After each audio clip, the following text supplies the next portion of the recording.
कल्याण अहिल्यानगर महामार्गावरील शहार ब्रिज आहे तो खूप महत्त्वाचा आहे। आपण आज शहार ब्रिजवर उभे आहोत। तुम्ही बघू शकता की ह्या ब्रिजला जागोजागी खड्डे पडले आहेत।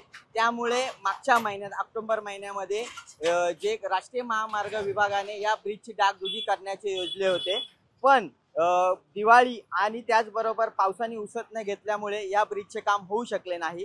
त्यानंतर आता आज रात्री 12 वाजल्याच्या नंतर ते 23 नोव्हेंबर पर्यंत 20 दिवसाचा ब्लॉक घेऊन या ब्रिजचे काम करण्याचे राष्ट्रीय महामार्गाने योजले आहे।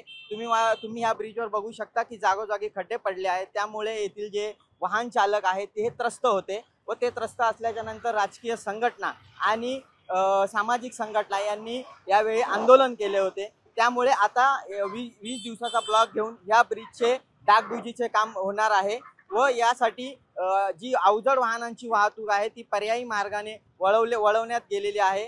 त्याचबरोबर जी छोटे वाहने आहेत त्यांना एक लेनने एक साइडने चालून ही डागडुजी करण्याचे योजले आहे।